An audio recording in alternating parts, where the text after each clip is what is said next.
제목은 어둠이 깊어질 때라 잡아봤고요. 오늘은 엘리야 서론으로 이렇게 말씀을 나누고 싶습니다. 열왕기상 17장 1절을 우리 한 목소리로 함께 봉독할 때에 살아계신 하나님의 음성을 듣게 되기를 바랍니다. 함께 하시겠습니다. 길르앗에 우거하는 자 중에 디셉 사람 엘리야가 아합에게 말하되 내가 섬기는 이스라엘의 하나님 여호와께서 살아계심을 두고 맹세하노니 내 말이 없으면 수년 동안 비도 이슬도 있지 아니하리라 하니라. 아멘. 세상이 참 어둡습니다. 그죠? 들리는 소식이나 이 모든 것들이 희망차고 활기차기보다는 우울하고 또 두렵고 걱정되고 또 슬픈 소식들이 참 많은 것 같습니다. 이 칠흑같이 어두운 때에 하나님께서는 엘리야라는 한 사람을 준비하시고 그를 통하여 놀라운 일들을 이루시는데, 제가 바라기는 이 엘리야를 통하여 연말까지 나누면서 이 어두운 시대를 살아가는 예수 믿는 사람들은 어떻게 살아가야 될 것인가, 하나님이 우리에게 원하시는 것은 무엇이며 또 하나님이 우리를 통하여 일하고자 하시는 것이 무엇인지를 우리가 좀 메시지를 받으면서 그렇게 빚어져가는 은혜가 있게 되기를 바랍니다. 오늘은 서론으로 이제 좀 나누고 싶었는데요. 마태복음 17장에 보면은 변화산 사건에 이렇게 이야기합니다. 그때의 모세와 엘리야가 예수와 더불어 말하는 것을 그들에게 보이거늘, 그러니까 예수님이 변화산상에서 별세하실 것에 대하여 이야기하셨다라고 되어 있는데, 거기에 등장한 예수님과 같이 있었던 인물이 모세와 엘리야입니다. 근데 이 모세는 온 율법을 상징하고 엘리야는 선지자를 대표하는 인물이라는 것을 기억해 주셨으면 좋겠고, 이 율법과 선지자는 구약 성경 전체를 의미하기 때문에 이 구약 성경에서 모세와 엘리야가 어떤 위치를 차지하는지 먼저 알아보는 것이 굉장히 중요한 것 같습니다. 그래서 저는 오늘 구약 전체를 좀 어떤 구조로 되어 있는지 또 어떻게 그 책마다 특징이 있는지를 다시 한번 여러분에게 설명드리고 싶습니다. 왜냐하면 지금 우리가 에스라, 느헤미야 이렇게 쭉 묵상하는데 아무래도 저희 교회는 초신자가 많으니까 성경에 대해서 기본적인 좀 큰 그림은 가지고 묵상하고 설교를 들으시는 게 좋겠다 싶어서 이 시간을 서론으로 준비하게 되었습니다. 구약과 신약은 합쳐서 총 66권으로 기록되어 있습니다. 구약은 39권이고 감사하게도 3구는 얼마예요? 9구단으로 27이에요. 신약은 27권으로 이렇게 구성되어 있습니다. 그래서 구약은 39권, 신약은 27권으로서 총 66권이 성경책이 되겠습니다. 그 중에 오늘은 구약에 대해서 살펴보게 되는데요. 구약은 이런 구조를 가지고 있어요. 39권인데 같이 한번 노란 글씨를 읽어봅니다. 읽겠습니다. 시작. 17개의 역사서를 5개의 시가서와 17개의 선지서가 꾸며주는 구조이다. 여러분에게 나눠드린 간지가 있는데 거기에 좀 잘 기록해 주시면서 들으셨으면 좋겠습니다. 17개의 역사서를 5개의 시가서와 17개의 선지서가 꾸며준다. 그래서 여러분 성경책을 딱 열면은 제일 첫 번째 책이 뭐예요? 창세기예요. 근데 히브리어 성경책은 첫 번째 단어가 제목이 됐습니다. 그래서 히브리 성경으로는 브레시트라는 태초에라는 제목이 달려 있고, 우리는 벌게이트, 그러니까 헬라어 성경, 번역 성경, 벌게이트 라틴어 성경, 그것이 중국어 성경으로 번역되면서 중국어 성경을 그대로 따왔기 때문에 우리는 창세기라는 제목을 갖게 됩니다. 그래서 창조할 창자, 세상 세자, 기록기자를 써서 세상이 창조된 기록들이라는 제목을 가진 창세기를 우리가 첫 번째 권으로 받게 됩니다. 이 책은 우주 만물이 어떻게 창조가 되었는가, 죄는 어떻게 시작되었는가, 구원은 어떻게 시작되었는가, 시작에 관한 스토리가 바로 창세기가 되겠습니다. 이 창세기에는 크게 4가지 사건이 있고 4명의 족장의 스토리로 이루어져 있는데요. 4가지 사건은 창조, 타락, 홍수, 민족들. 그래서 홍수는 노아의 홍수고 민족들은 바벨 심판으로 민족이 생기게 되는 스토리다라고 여기시면 되겠고, 그 이어서 4명의 족장은 아브라함, 이삭, 야곱, 요셉을 통하여 우리에게 허락된 구원이 어떻게 이루어지는가에 대해서 상세하게 기록된 책이 창세기입니다. 그래서 이 창세기만 여러분이 완전히 잘 깊게 묵상하고 꿰뚫으면 사실상 성경 66권이 다 열린다고 해도 과장이 아닌 모든 게 다 담겨 있는 책이 창세기다, 이렇게 여기셔도 될 것 같습니다. 그것이 구약의 첫 번째 책이고, 그 다음 책이 뭐예요? 여러분 대답을 해주세요. 학생분은 잘 적으셨으면 좋겠어요. 그 다음 출애굽기입니다. 애굽에서 나온 이야기, 나온 기록들이라는 출애굽기. 히브리 성경을 보면 쉐모트, 그러니까 야곱의 아들들의 이름들은 이러하다, 이렇게 시작합니다. 그러니까 하나님께서 택하신 백성들의 이름들, 그러니까 구원에 대한 이야기가 출애굽기가 되겠습니다.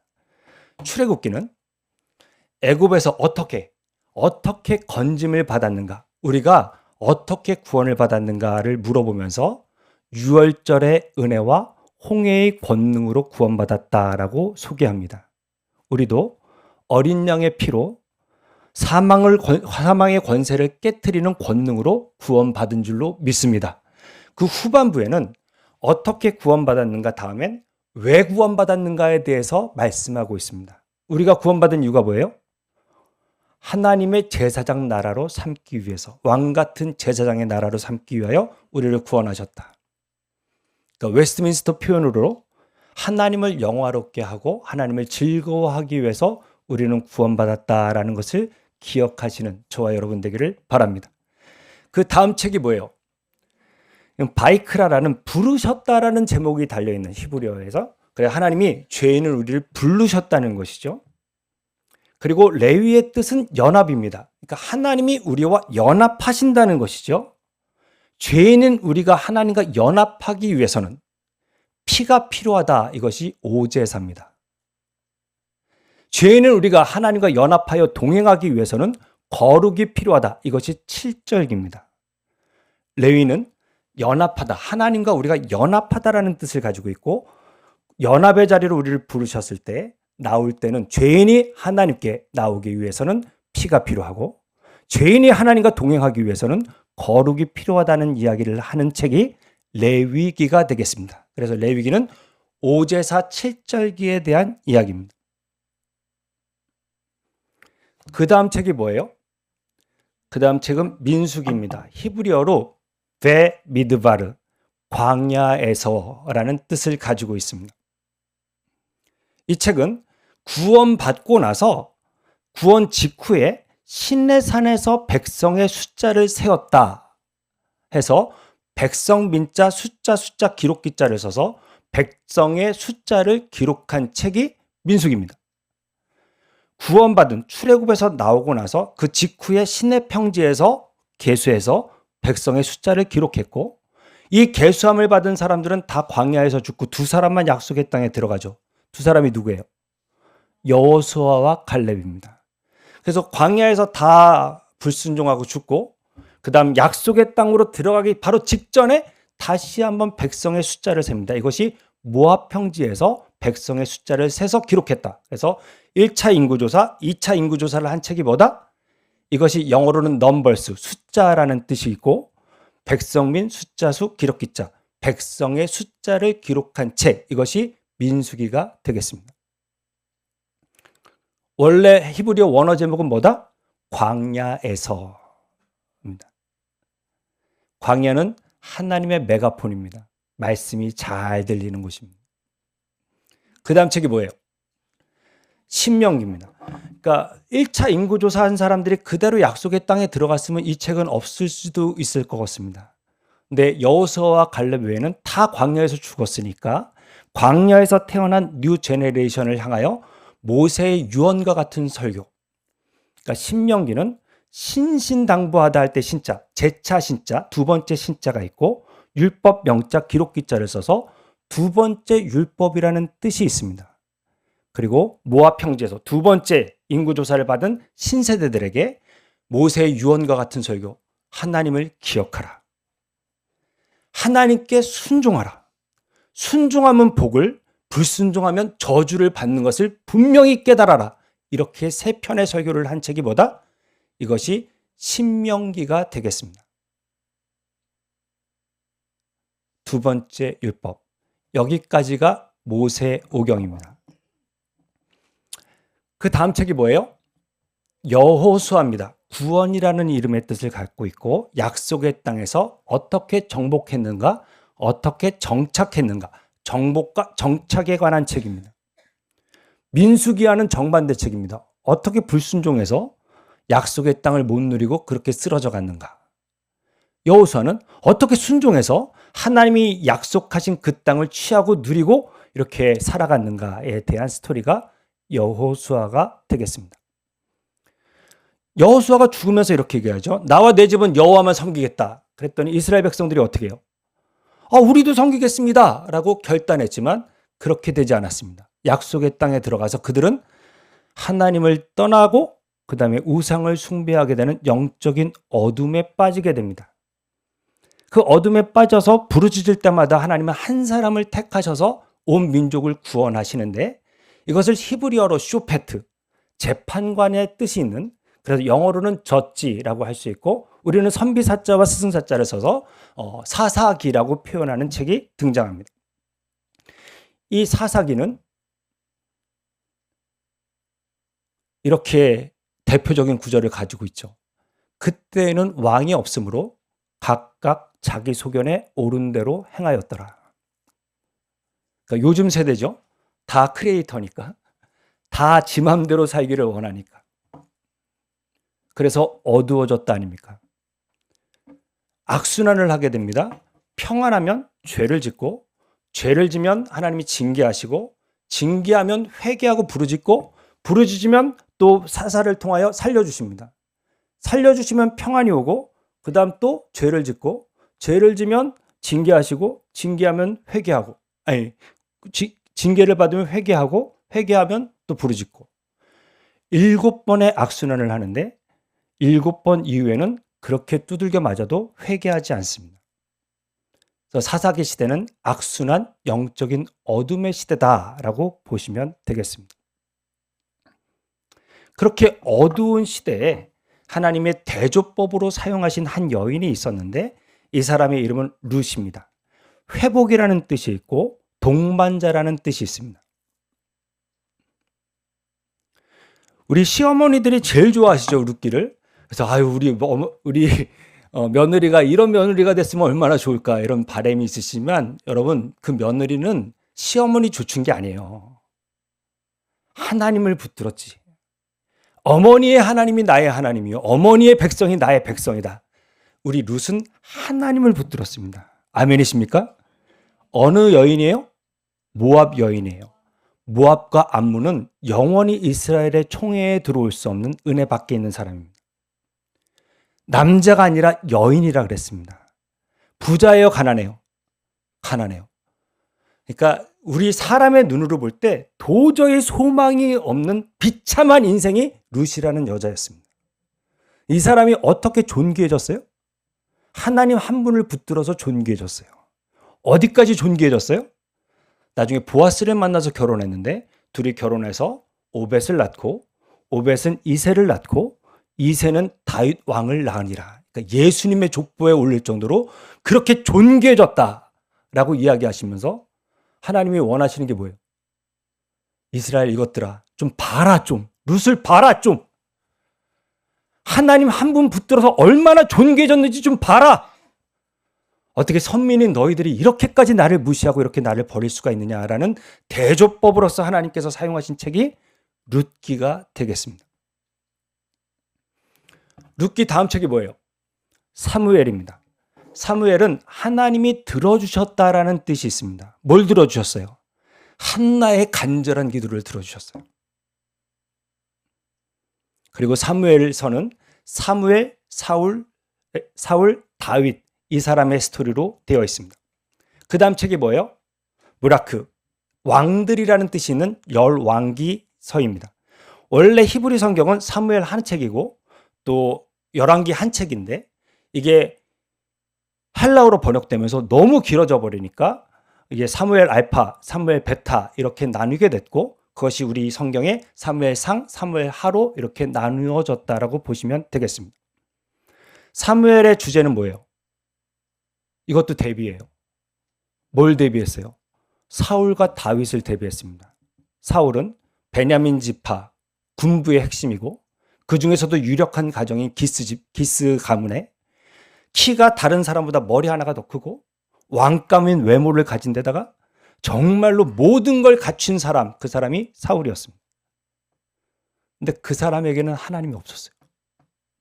그의 완전 반대로 모든 게 없는 사람. 그러니까 오직하면 아버지도 그 아들을 인정해 주지 않았던 것 같아요.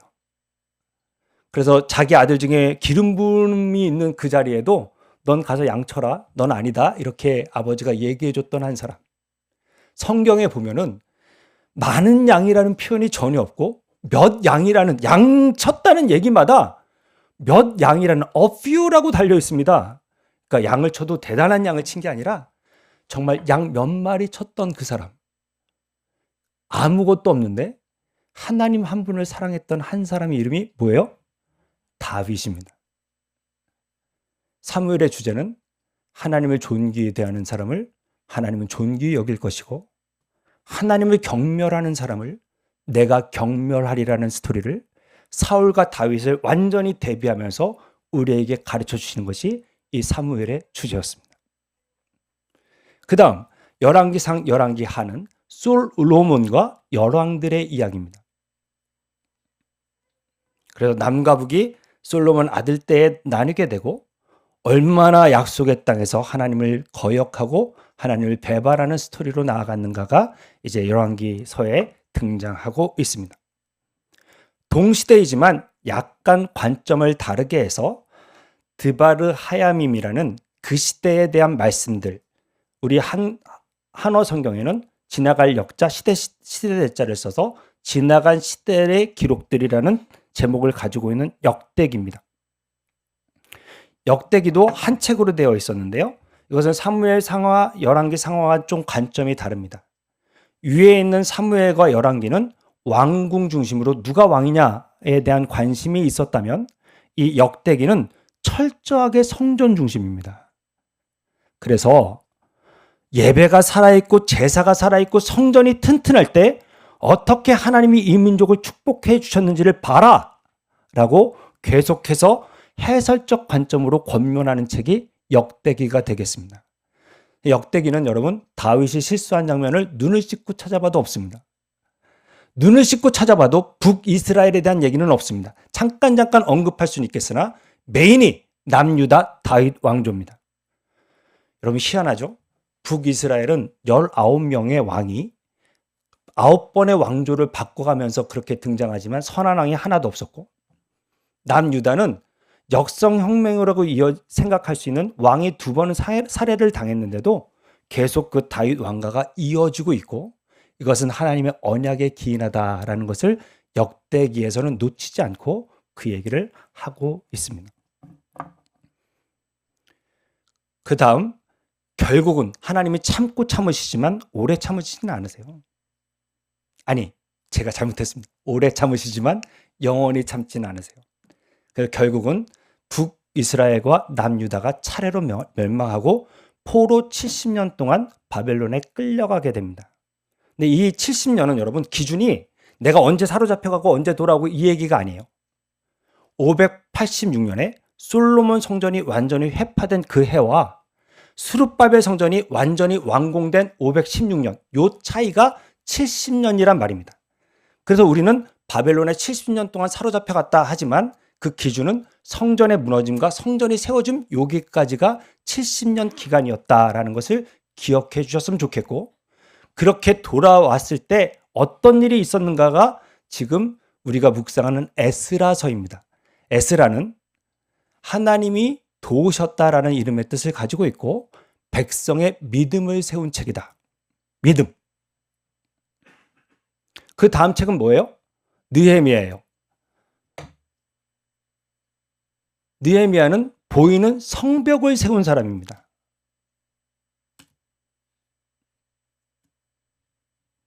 하나님이 세우셨다. 그 다음에 그 사이에 있는 책, 다 돌아간 건 아니고 남아있는 자들에 대한 하나님의 은혜가 기록되어 있는 책이 뭐예요? 죽으면 죽으리라. 누구? 에스더예요. 그 에스더는 아람어로 기록되어 있고 하나님이라는 단어가 여러분이 다시 한번 가서 아무리 찾아봐도 찾을 수 없는, 그러니까 하나님이라는 단어가 없는데 정경에 들어온 유일한 책이 뭐다? 이게 에스더가 되겠습니다.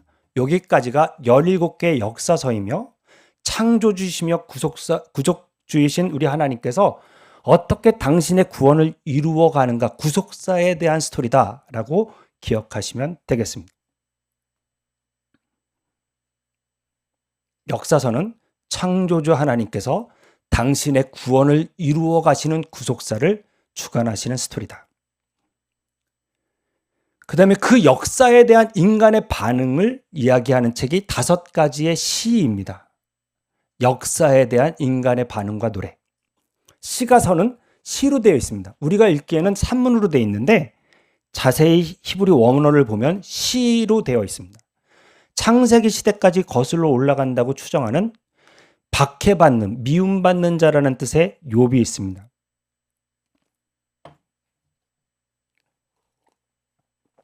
욥은 왜 고난받는가에 대해서 이야기한 책이 아니라 고난에 어떻게 반응해야 되는가에 대해서 담고 있는 책입니다.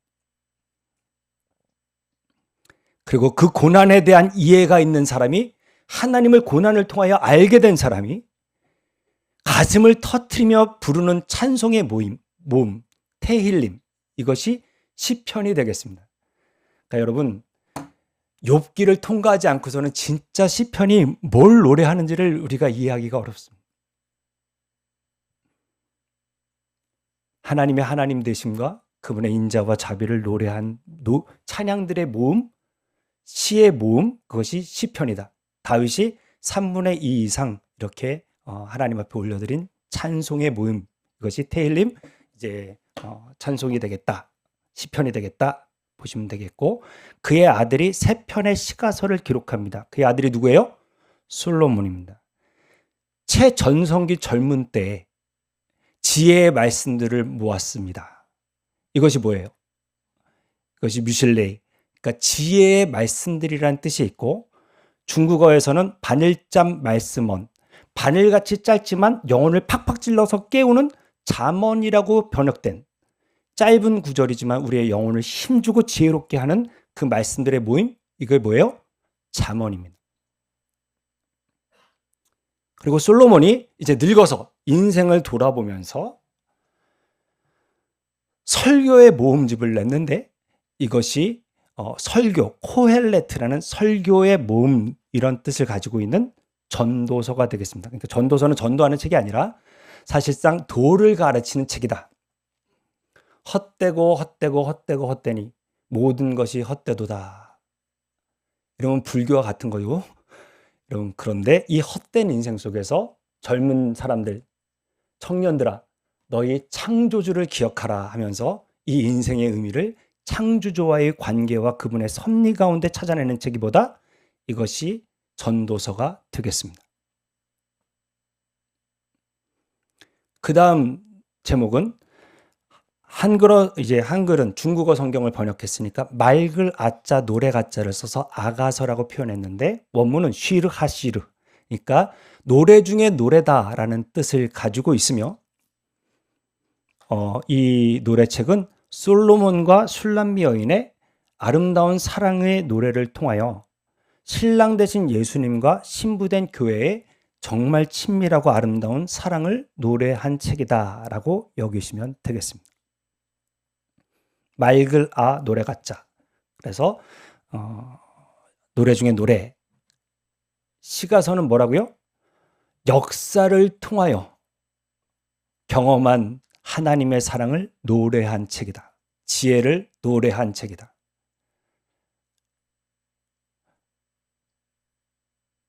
기억하시기를 바라고, 그 다음 시대에 따라 하나님이 주시는 메시지의 기록이 선지서가 되겠습니다.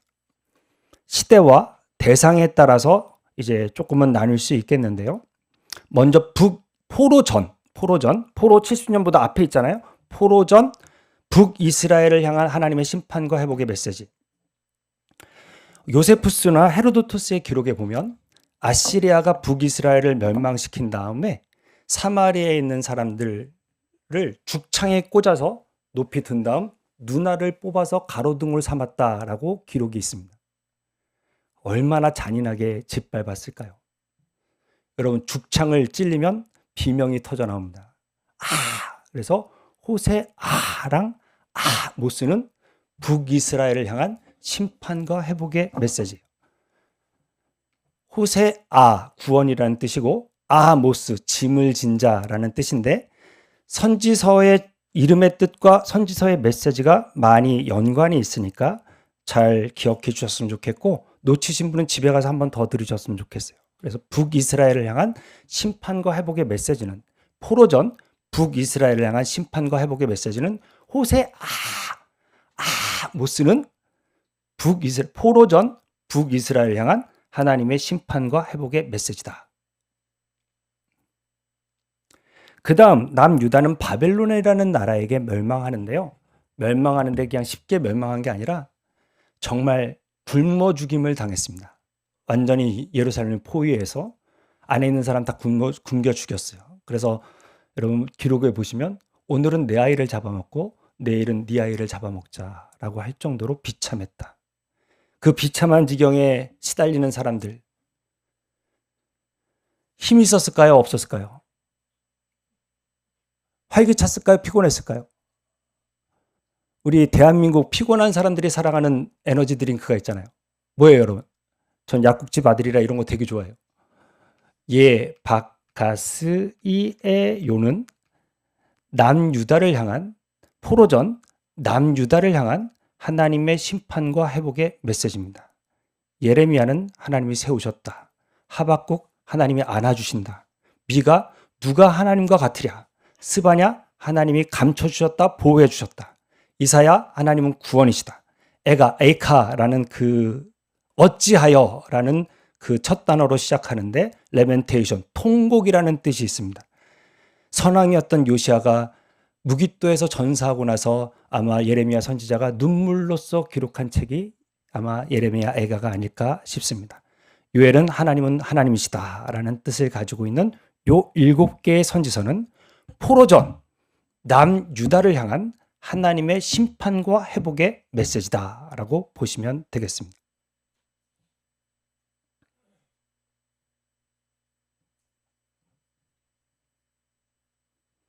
그 다음 이방들을 향한 하나님의 심판과 회복의 메시지인데, 먼저 아수르입니다. 아수르는 굉장히 교만한 나라였다고 했습니다. 교만한 사람의 특징이 있습니다. 늘 내가 우선합니다. 내가 말이야 이런 사람이란 말이야. 내가 했단 말이야. 그래서 나 한 사람이 교만한 사람인데, 요 나훔은 아수르를 향한, 포로전 아수르를 향한 하나님의 심판과 회복의 메시지입니다. 요나는 비둘기, 하나님의 평화의 메시지를 니누에 전하라 했더니 다시스로 도망가다가 잡혀오신 분입니다. 나훔은 위로라는 뜻이 있습니다. 그 흉포한 아수르에게도 하나님은 위로가 담겨 있으신 메시지를 전하시는 사랑의 하나님이시다. 그 다음 또 하나 이방이 에돔을 향한 메시지인데, 옛날 옛적에 모세가 받아줘, 통과만 하게 해줘, 포도원에 들어가지도 않고 우물도 먹지 않을 거야, 통행세 낼게, 제발 받아줘, 그래서 싫어 했던 그 민족, 에돔을 향한 하나님의 심판과 회복의 메시지는 오바댜, 종, 예배라는 뜻을 가지고 있는 오바댜가 되겠습니다.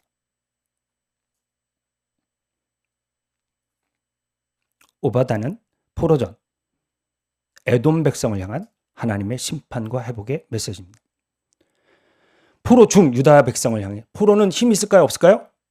없어요. 그래서 겔겔돼요. 그래서 에스겔 다니엘, 겔겔, 포로 중 유다 백성을 향한 하나님의 심판과 회복의 메시지다. 에스겔, 하나님이 힘있게 하시다. 다니엘, 하나님은 재판자이시다. 심판주시다. 뜻을 가지고 있습니다. 200만이 바벨론과 페르시아 전역에 흩어져 있었지만 다 돌아온 게 아닙니다. 개도 가고 말도 가랴. 그래서 학개, 말라기, 스가랴는 귀환한 유다 백성을 향한 하나님의 심판과 회복의 메시지입니다. 학개, 절기, 추수감사절, 부활절, 성탄절, 이런 절기의 사람이라는 뜻이 있고, 말라키, 이거는 나의 사자, 나의 메신저, 내 메시지를 가진 사람, 라는 뜻이 있고, 스가랴는 기억하시다, 하나님은 기억하신다라는 뜻이 있는데, 귀환하여 성전을 세우고 믿음을 세우고 그럴 때 이제 주저주저하는 사람들에게 대한 하나님의 메시지가 이제 선지서가 되겠습니다. 선지서는 구속사를 향하신 하나님의 하늘의 메시지를 받은 사람들이 전한 그런 기록이다 보시면 되겠습니다. 시간 관계상 여러분 못 적으셨으면 다시 한번 오늘 이렇게 영상으로 통해서 보셨으면 좋겠는데, 아까 여러분 모세와 엘리야가 구약 성경 전체를 이야기한다고 했잖아요. 그래서 이 율법과 선지자의 대표적인 사람은 놀라운 유사성을 가지고 있습니다. 보시면 모세는 미디안 광야에서 바로에게 가서 메시지를 전하는 사명을 받았고, 엘리야는 길앗에서 디셉에서 아방에게 가서 메시지를 전하라는 사명을 받게 됩니다.